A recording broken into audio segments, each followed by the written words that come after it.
दामोदर राव, जिनका असली नाम आनंद राव था, उनकी कहानी बड़ी दुखदाई है। रानी की मृत्यु के बाद उन्हें काफी कष्ट सहना पड़ा, यहाँ तक कि भिक्षा मांगकर समय काटना पड़ा।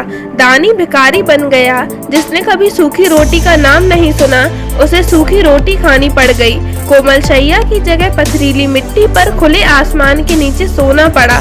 कितना कष्ट भरा जीवन रहा होगा, आप सोच सकते हैं। झांसी की रानी के वंशज आज भी जीवित हैं, किंतु गुमनामी के अंधेरे में। गंगाधर राव के साथ ब्याही जाने के बाद लक्ष्मीबाई ने 1851 में एक पुत्र को जन्म दिया, किंतु दुर्भाग्यवश 4 माह बाद ही उसका असमय मृत्यु हो गई।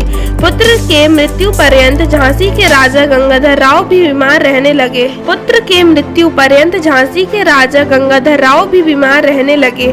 जिसके कारण शीघ्र ही सिंहासन के लिए उत्तराधिकारी की आवश्यकता महसूस होने लगी, क्योंकि उन दिनों अंग्रेजों की एक विस्तारवादी नीति थी, राज्य हड़प की नीति, जिसके अनुसार यदि किसी राज्य का उत्तराधिकारी ना हो अथवा राजा के निसंतान होने पर उसका राज्य ब्रितानी समाज का हिस्सा बन जाता था।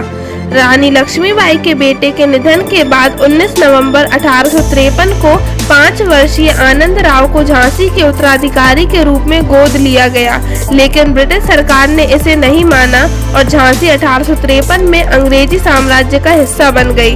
आनंद राव, जो रानी के दत्तक पुत्र दामोदर राव नेवलकर के नाम से जाने जाते हैं, का जन्म झांसी के राजा गंगाधर राव नेवलकर के खानदान में 1848 ईस्वी में हुआ था। आनंद राव के वास्तविक पिता का नाम वासुदेव राव नेवलकर था। उनके जन्म के समय राज ज्योतिषी ने उनके भाग्य में राजयोग होने तथा उनके राजा बनने की भविष्यवाणी की थी। अंग्रेजों के राज्य हड़पने की नीति, घोर अत्याचारों तथा शोषण से त्रस्त समस्त भारत 1857 में अंग्रेजों को देश से भगाने के लिए कमर कस ली तथा भारी विरोध के साथ प्रथम स्वतंत्रता संग्राम का बिगुल बज उठा। इस युद्ध में वीरांगना झांसी की महारानी लक्ष्मीबाई भी अपने सहयोगियों तथा सैनिकों के साथ धरती माँ को अंग्रेजों से मुक्त करने के लिए अपना श्रेष्ठतम सहयोग दे रही थी। उन्होंने कई मोर्चों पर अंग्रेजों को परास्त किया। युद्ध के दौरान जब अंग्रेजी सेना झांसी के किले में प्रविष्ट हो गई, तब 4 अप्रैल 1858 को रात में रानी लक्ष्मीबाई दामोदर राव को अपनी पीठ पर बांधकर अपने 4 सहयोगियों के साथ वहां से कूच कर गईं। 24 घंटे में 94 मील की दूरी तय करने के बाद वे सब कालपी पहुंचे, जहां उन्हें नाना साहब तथा तात्या टोपे मिले। वहां से वे सब ग्वालियर की तरफ निकले। अपने अंतिम दिन में तेज होती लड़ाई के बीच महारानी ने अपने विश्वास पात्र सरदार रामचंद्र राव देशमुख को दामोदर राव की जिम्मेदारी सौंप दी। ग्वालियर के पास युद्ध करते हुए 18 जून 1858 को रानी ने अपना बलिदान दे दिया। महारानी की मृत्यु के पश्चात रामचंद्र राव देशमुख 2 वर्षों तक दामोदर को अपने साथ लिए ललितपुर जिले के जंगलों में भटके।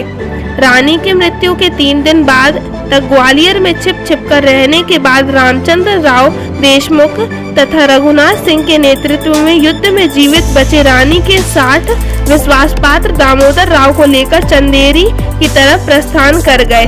उस समय उनके पास 60 ऊंट तथा 22 घोड़ों के साथ 60,000 रुपए थे। मार्ग बहुत असहनीय था। अंग्रेजों के डर के कारण रास्ते में इन लोगों को कोई मदद भी नहीं देता, ना ही रहने के लिए शरण। ईश्वर की अजीब लीला थी कि जिसके लिए महारानी लक्ष्मीबाई अपने प्राण दे दिए, जिन्हें वे अपने शरण में रखती थी, आज वे लोग ही उनके बेटे तथा लोगों को भोजन तक नहीं दे रहे थे। किसी गांव में रहना इन सभी लोगों के लिए असंभव हो गया था, जिसके कारण ये लोग दामोदर राव को लेकर ललितपुर के जंगल की तरफ चले गए। रहने लायक व्यवस्था तथा सामानों के नहीं रहने के कारण इन्हें खुले आसमान के नीचे घासों पर सोना पड़ता था। गर्मी के महीने में तेज धूप के कारण शरीर की त्वचा जल जाती थी। खाने के लिए कुछ नहीं रहता, फलतः जंगली भुट्टे तथा फल खाने पड़ते। कुछ समय बाद वर्षा ऋतु आ गई और पूरे जंगल में बाढ़ की तरह पानी फैल गया। ये दिन सभी लोगों के लिए बहुत ही कष्टप्रद थी। बहुत जरूरी पड़ने पर समूह से कोई एक व्यक्ति प्राण हथेलियों पर रखकर गांव जाता तथा जरूरत की वस्तुएं ले आता। इन लोगों का जीवन जानवरों से भी बदतर हो गया था। उन्हीं दिनों ईश्वर की कृपा से एक गांव के मुखिया बहुत अनुरोध करने पे इन लोगों की मदद के लिए तैयार हो गया।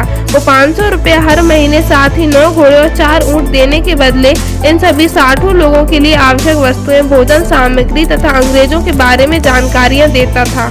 वर्षा के कारण एक साथ रहना इन 60 लोगों के लिए संभव नहीं था। रघुनाथ सिंह के कहे अनुसार वे सब कई समूहों में रहने लगे। दामोदर राव के समूह में कुल 11 लोग थे जो उनकी देखरेख करते थे। कुछ दिनों बाद दामोदर राव का समूह वेत्रावती, बेतवा नदी के पास स्थित एक गुफा में रहने लगे। इस दौरान दामोदर राव हमेशा बीमारी से ग्रस्त रहे। धीरे धीरे एक समूह के लोग जहाँ तहाँ बिखर गए। जिसे जहां आश्रय मिल गया वे वहीं पहचान छिपाकर रहने लगे। गुफा में 2 वर्ष तक रहने के बाद पैसों की कमी होने लगी। फलस्वरूप गांव का मुखिया इन लोगों को कहीं और चले जाने के लिए कहा, जिसके बाद बचे हुए सभी 24 लोग ग्वालियर राज्य के शिपरी कोलरा गांव में आश्रय लेने पहुंचे, जहां इन सभी लोगों को राजद्रोही समझकर जेल भेज दिया गया तथा सारे बचे हुए घोड़े, ऊंट तथा अन्य संसाधन जब्त कर लिए गए। जेल से छूटने के बाद कई दिनों तक पैदल चलने के पश्चात वे सब झलारा पतन पहुंचे। वहां पहले से ही समूह के कई लोग शरण लेकर रह रहे थे, जिनका संबंध झांसी की रानी से था। उन लोगों ने इन सभी की हर संभव मदद की तथा उन्हीं में से एक नन्हे खान थे जो झांसी में रसालदार थे। नन्हे खान महारानी की मृत्यु के पश्चात झालावाड़ पतन में आकर रहने लगे थे तथा एक अंग्रेज अधिकारी मिस्टर फ्लिंक के दफ्तर में काम करते थे। नन्हे खान ने दामोदर राव को मिस्टर फ्लिंक से मिलवाया तथा दामोदर राव के लिए पेंशन की व्यवस्था करने की प्रार्थना की। मिस्टर फ्लिंक दयालु स्वभाव के थे। इन्होंने इंदौर में अपने समकक्ष एक अंग्रेजी अधिकारी रिचर्ड शेक्सपियर को झांसी की रानी के बेटे को पेंशन देने के लिए संदेश भेजा, जिसके जवाब में रिचर्ड शेक्सपियर ने कहा कि यदि दामोदर राव सरेंडर कर देंगे तो हम उनके लिए पेंशन की व्यवस्था कर सकते हैं। कुछ दिनों तक झालावाड़ पतन में बंदी गृह में रहते समय झालावाड़ पतन राजस्थान के राजा पृथ्वी सिंह चौहान से दामोदर राव की मुलाकात हुई। पृथ्वी सिंह चौहान ने भी अंग्रेज अधिकारी को सिफारिश पत्र भेजकर कहा था कि लक्ष्मीबाई के दत्तक पुत्र हैं, इनका संरक्षण किया जाए। उसके बाद झालावाड़ पतन से दामोदर राव अपने सहयोगियों के साथ इंदौर के लिए निकल पड़े। रास्ते में पैसों की कमी के कारण नहीं चाहते हुए भी उन्हें अपनी मां रानी लक्ष्मीबाई द्वारा दी हुई दोनों कंगन बेचने पड़े, जो उनकी आखिरी निशानी उनके पास बची हुई थी। इंदौर पहुंचने पर दामोदर राव को 200 रुपया प्रति माह पेंशन मिलने लगी तथा साथ में केवल 7 लोगों को रखने की अनुमति मिली। झांसी के रानी के वंशज इंदौर के अलावा देश के कुछ अन्य भागों में रहते हैं। वे अपने नाम के साथ झांसी वाले लिखा करते हैं। जब दामोदर राव नेवलकर 5 मई 1860 को इंदौर पहुंचे थे, तब झांसी में रहते हुए उनकी चाची, जो दामोदर राव की असली मां थी, बड़े होने पर दामोदर राव का विवाह करवा देती हैं।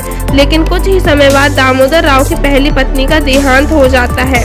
दामोदर राव की दूसरी शादी से लक्ष्मण राव का जन्म हुआ। दामोदर राव का उदासीन तथा कठिनाई भरा जीवन 28 मई 1906 को इंदौर में समाप्त हो गया। अगली पीढ़ी में लक्ष्मण राव के बेटे कृष्ण राव और चंद्रकांत राव हुए। कृष्ण राव के 2 पुत्र मनोहर राव, अरुण राव तथा चंद्रकांत के 3 पुत्र अक्षय चंद्रकांत राव, अतुल चंद्रकांत राव और शांति प्रमोद चंद्रकांत राव हुए। दामोदर राव चित्रकार थे। उन्होंने अपनी मां की याद में उनके कई चित्र बनाए हैं, जो झांसी परिवार की अमूल्य धरोहर है। लक्ष्मण राव तथा कृष्ण राव इंदौर न्यायालय में टाइपिस्ट का कार्य करते थे। अरुण राव मध्य प्रदेश विद्युत मंडल से बतौर जूनियर इंजीनियर 2002 में सेवानिवृत्त हुए हैं। उनका बेटा योगेश राव सॉफ्टवेयर इंजीनियर है। आपको झांसी की रानी के वंशज और पुत्र दामोदर राव की ये जानकारी कैसी लगी, हमें जरूर बताएं तथा शेयर करें। साथ ही जानकारी के लिए याद रखें कि दामोदर राव के वंशज अपने नाम के साथ झांसी वाले उपनाम लगाते हैं।